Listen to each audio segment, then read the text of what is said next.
Halo kawan-kawan semua, Assalamualaikum warahmatullahi wabarakatuh. Oke, hari ini saya kembali lagi, Polita akan berbagi Promil Part 2. Jadi kunci kesuksesan Promil Part 2. Nah, untuk topik kali ini saya akan bahas tentang jenis-jenis promil atau program hamil yang ada di Indonesia, yang intinya ada izin.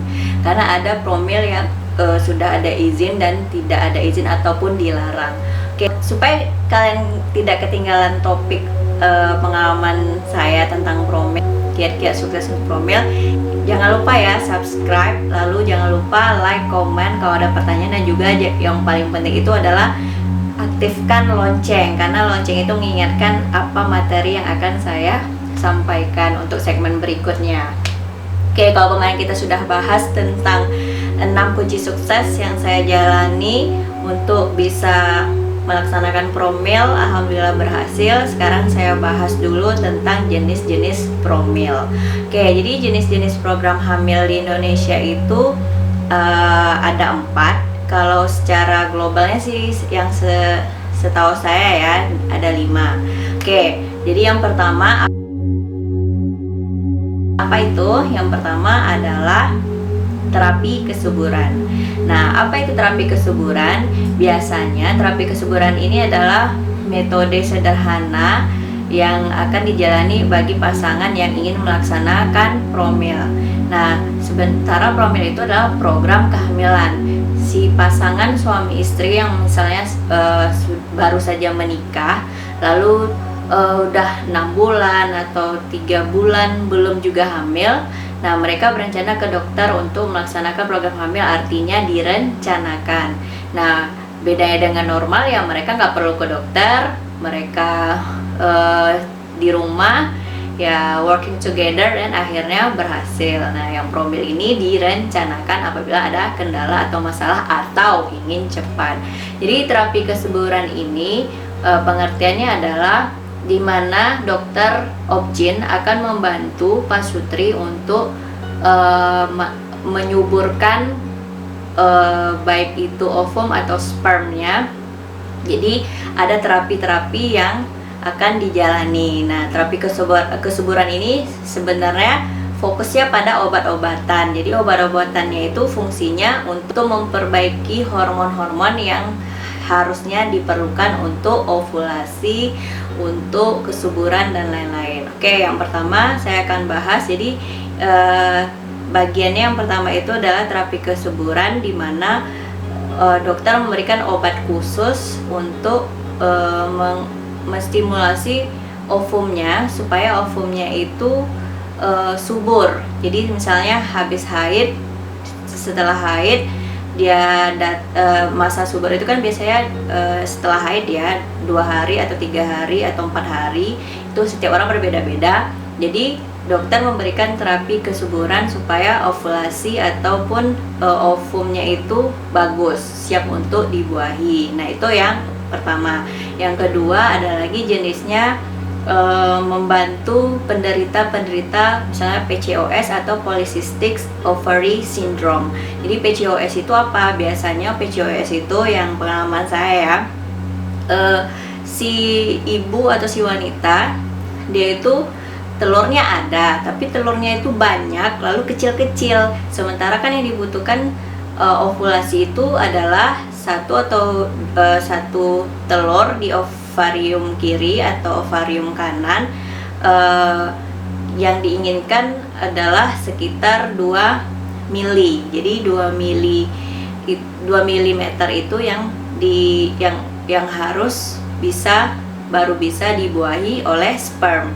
Jadi PCOS ini dia agak susah membesarnya, sehingga setiap kali masa subur datang dia gagal. Jadi susah untuk terjadinya ovulasi kalau misalnya ovumnya kecil-kecil atau tidak sesuai standar seharusnya di saat masa kesuburan. Oke, lanjut yang ketiga, juga ada terapi hormon untuk pasangan suami ataupun istri. Kalau tadi misalnya masalahnya di istri, nah ini masalah di suami. Misalnya suami kualitas spermnya tidak bagus, maka ada obat-obat hormon atau vitamin yang akan diberikan obgyn menunjang supaya kualitasnya jadi bagus. Nah, biasanya untuk laki-laki itu ada tes laboratorium untuk memeriksa sperm, apakah masalah sperm. Nah, sperm itu banyak lagi masalahnya. Oke, jadi saya hanya bahas secara umum aja. Jadi misalnya masalah spermnya itu bentuknya tidak bagus, tidak sempurna, kakinya nggak bagus. Jadi kalau bentuk kepala dan kaki sperm itu nggak bagus, maka larinya pertama nggak akan kencang, dia tidak beraturan, atau dia malah lambat, atau dia tidak malah spermnya itu nggak ada inti sel atau tidak ada isinya untuk bisa menembus ovum. Nah, itu juga ada masalah ya. Jadi nggak hanya pada wanita, tapi masalah pria juga ada. Oke, jadi itu ada terapi hormon antara suami dan istri. Jadi intinya dokter akan memberikan obat-obat penunjang untuk masalah yang 3 masalah tersebut yang apabila terjadi pada si laki-laki atau si perempuan. Ada juga yang keempat terjadi pada wanita, yaitu dia nggak bisa berovulasi sama sekali. Jadi dokter memberikan obat khusus untuk bisa ovulasi, oke, atau masa suburnya bagus. Nah, itulah yang pertama. Oke, masuk yang kedua, yaitu melalui operasi. Jadi setelah dokter menggunakan USG, baik intravaginal atau di sekitar perut, nanti kalau misalnya ketemu hal-hal yang mengganjal seperti kista atau ada pembengkakan, perlengketan, maka dokter akan memeriksa lebih dalam dengan cara operasi. Nah, operasi ini bisa operasi tuba, dilihat tubanya apakah ada perlengketan atau tidak, bisa juga laparoskopi. Oke, kita bahas yang pertama, yaitu operasi tuba. Memeriksa tuba tidak ada 2, bisa operasi, bisa tidak. Operasi kecil atau operasi besar. Operasi kecilnya misalnya HSG, dia bukan sejenis operasi tapi tetap dibius lokal, maka HSG itu dimasukkan alat ke bagian perempuan, lalu akan dicek apakah tubanya itu paten atau non paten. Kalau paten artinya tidak ada penyumbatan, tubanya itu adalah saluran untuk bertemunya sperm dengan ovum. Jadi kalau tidak ada penyumbatan, maka bisa lanjut promil. Lanjut yang kedua, misalnya dokter kurang puas, bisa dokter melakukan tindakan operasi besar, bisa saja misalnya dengan laparoskopi atau misalnya dengan laparotomi. Nah, saya dua-duanya udah jalanin ya. Jadi pertama laparoskopi. Laparoskopi itu dia sejenis operasi besar, tapi penyembuhannya sebentar, luka yang ditinggalkan juga kecil, hanya beberapa senti. Nah, itu laparoskopi itu menggunakan robotik ya. Jadi robotik yang digunakan pada pasien-pasien yang ingin melakukan laparoskopi. Jadi laparoskopi itu berupa alat yang dimasukkan ke di sisi pusar, biasanya di pinggir pusar 2 cm, disayat lalu dimasukkan alat.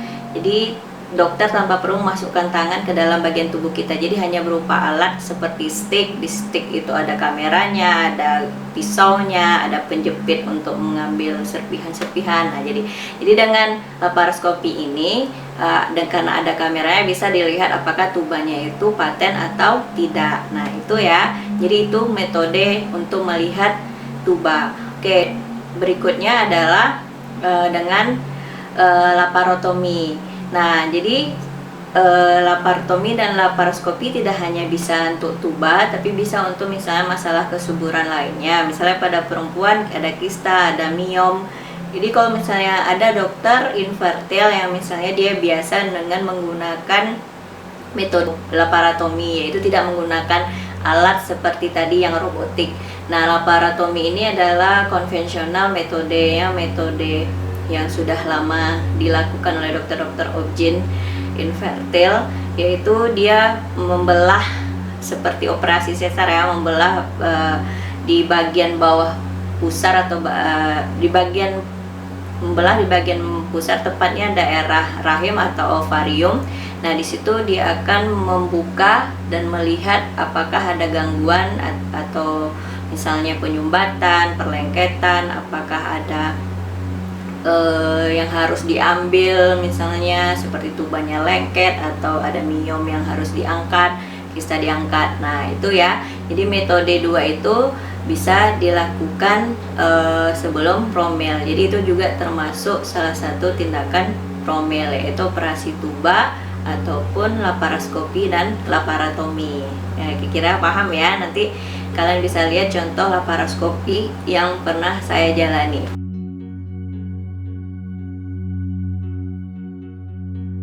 Proses berikutnya adalah yang ketiga, yaitu proses inseminasi. Mungkin udah ada pada yang tahu, ada yang pernah menjalani. Jadi inseminasi ini adalah proses ovulasi secara buatan, di mana sperm pada pasangan pria yang sudah diambil di laboratorium lalu dipilih yang kualitas yang bagus, lalu disuntikan ke rahim perempuan atau rahim pasangannya. Nah, di sini ada dua lagi ya, inseminasi ini ada dua jenis inseminasi buatan. Yang pertama disebut dengan ICI atau intracervical insemination. Nah, intracervical insemination ini dimana sperm yang sudah disiapkan yang bagus akan disuntikan di sekitar serviks atau melalui saluran menuju cervix. Jadi hanya sekitar misv-nya aja. Jadi di situ diletakkan sehingga bisa menggapai uterus atau rahim. Jadi ICI ini dimana sperm dimasukkan melalui saluran cervix wanita, oke, untuk menuju uterus. Kedua adalah IUI atau jadi intrauterine insemination. Ini adalah dimana sperm yang tadi sudah diambil lalu dipilih yang bagus akan disuntikkan langsung ke dalam rahim atau uterus perempuan. Jadi akan dimasukkan oleh dokter. Nanti proses-prosesnya itu dokter yang lebih akan menjelaskan. Jadi tergantung program mana yang mau diambil, ICI atau IUI. Jadi sebenarnya inseminasi ini seperti apa? Jadi kalau saya sih pengalaman dari teman, biasanya inseminasi ini terjadi apabila sperm si laki-laki kualitasnya kurang bagus. Lalu bisa saja seperti yang saya bilang tadi, misalnya bentuknya tidak sempurna, kepala atau kakinya nggak bagus, sehingga saat dia harusnya mengejar di saat ovulasi dia nggak bisa, atau lambat, atau nggak bagus. Nah seperti itu. Jadi untuk mengatasinya perlu inseminasi buatan, yang intinya biasanya si pihak perempuannya sehat atau tidak ada gangguan masalah ovum. Karena sperm tadi dipilih yang bagus, maka dimasukkan ke ovum yang bagus. Jadi intinya pihak perempuannya sehat, nggak ada masalah, dan ovumnya bagus, saat ovulasi juga bagus. Intinya tidak ada gangguan pada pihak laki-laki itu biasanya. Oke, itulah proses inseminasi. Baik, selanjutnya yaitu yang keempat. Nah,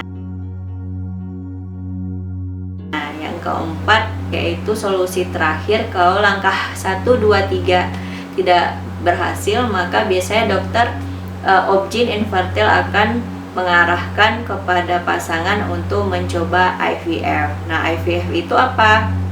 Kepanjangannya adalah in vitro fertilization, atau dalam bahasa Indonesianya yang terkenal orang awam bilangnya bayi tabung. Nah, bayi tabung itu bukan bayi dimasuk dalam tabung ya, tapi hanya sebuah istilah. Nah, saya akan jelaskan. Jadi IVF itu adalah proses pembuahan di mana dilakukan di luar rahim wanita. Nah, prosesnya itu seperti apa? Jadi proses IVF itu lumayan panjang, lumayan harus fokus, serius. Intinya memang timingnya nggak boleh kelewat atau meleset. Nah, biasanya IVF ini yaitu saya jelaskan lagi bahwa dimana ovum si perempuan diambil saat masa subur, setelah dia diberi suntik untuk hormon supaya ovumnya bagus kualitasnya, diberi suntik hormon namanya gonal. Setelah misalnya setelah diberi suntik, maka kan ovumnya bagus, besarnya oke, banyak, lalu diambil diambil melalui proses namanya ovum pick up. Nah, itu si ibu akan diberi bius total sebentar untuk mengambil ovumnya di ovarium. Lalu setelah dikumpulkan, maka si yang pasangan juga diambil spermnya di luar. Lalu setelah itu ovum dan sperm yang sudah didapat, yang sudah bagus-bagus, akan dikawinkan di luar. Jadi menggunakan zat kimiawi, ataupun itu nanti urusannya orang embriologisnya yang akan melakukan. Jadi itu yang dimaksud dengan bayi tabung. Jadi ada proses di mana dikawinkan antara sperm dengan ovum di luar menggunakan zat kimia khusus, lalu menjadi embrio ya. Jadi setelah itu, setelah mendapatkan embrio-embrio yang bagus, maka dokter akan memasukkan ke dalam rahim. Nah, jadi itu ya. Nah, kira-kira IVF itu masalahnya apa? Biasanya masalahnya bisa kebanyakan di perempuan, tapi tidak bertutup kemungkinan juga masalah di laki-laki, atau bisa dua-duanya kena masalah. Misalnya yang perempuan masalahnya sakitnya kista atau miom, atau tubanya nggak paten, non paten, sudah tersumbat, jadi nggak bisa proses normal, atau inseminasi udah nggak bisa karena intinya tubanya udah nggak ada lagi misalnya, atau terjadi perlengketan, atau kista yang terus sering muncul, sudah hilang diangkat muncul lagi. Nah, seperti itu. Jadi proses IVF itu lebih cepat.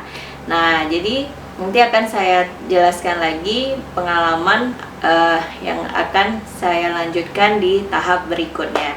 Intinya semua kalian bisa tahu ya, memilih teknik mana yang akan kalian jalani, atau kalian mengikuti dokter. Karena ada pasangan yang dia memilih untuk langsung IVF, mungkin dia siap dan duitnya banyak atau gimana.